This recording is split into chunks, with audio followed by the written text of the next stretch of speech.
அஸ்ஸலாமு அலைக்கும் friends. Beef biryani ரொம்பவே ஈஸியாக டேஸ்டியாக பிரியாணி மிக்ஸ் வச்சு எப்படி செய்கிறேன்னு பார்க்கலாமா? அதுக்கு ஃபர்ஸ்ட் கடாயில் oil 75 ml ghee 75 ml add பண்ணி சூடானதும் பட்டை கிராம்பு ஏலக்காய் star anise biryani leaves each 1 gram வெங்காயம் 500 கிராம் ஆட் பண்ணி நல்ல கோல்டன் ப்ரௌன் கலர் வரும் வரைக்கும் ஃப்ரை பண்ணி எடுத்துக்கோங்க. கூடவே 3 பச்சை மிளகாய் கொத்தமல்லி புதினா ஈச் 50 gram ginger garlic paste 50 gram 4 medium size தக்காளி 150 gram curd Shan biryani mix 1 packet add பண்ணி நல்லா தக்காளி எல்லாம் மசிஞ்சு எண்ணெய் பிரிஞ்சு வர்ற கன்சிஸ்டன்சி வந்ததும் 1 கிலோ பீஃபை ஆல்ரெடி இஞ்சி பூண்டு தக்காளி curd salt and turmeric add பண்ணி 20 மினிட்ஸ் மெரினேட் பண்ணி வச்சிருக்கேன். அதையும் இது கூட சேர்த்து நல்லா ஈவனாக மிக்ஸ் பண்ணிட்டு 250 ml வாட்டர் சேர்த்து 30 மினிட்ஸ் குக் பண்ணி எடுத்துக்கோங்க. 750 கிராம் ரைஸ் நல்லா வாஷ் பண்ணி வடித்து சேர்த்துக்கோங்க. நான் இன்னைக்கு சுத்தி கோலம் தான் எடுத்திருக்கேன். ரைஸும் தண்ணியும் ஒரே லெவலுக்கு வர்ற வரைக்கும் நான் வீடியோவில் காமிக்கிற மாதிரி ஹை ஃப்ளேமில் வச்சு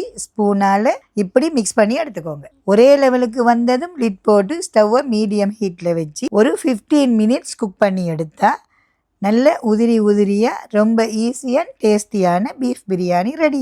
சாப்பாடு முக்கியம் இல்லை, சாப்பிடத்தானே வேணும். அப்போ நீங்களும் கண்டிப்பாக ட்ரை பண்ணிட்டு கமெண்ட் பண்ணுங்க. அப்படியே நம்ம சேனலை மறக்காம ஃபாலோ பண்ணுங்க.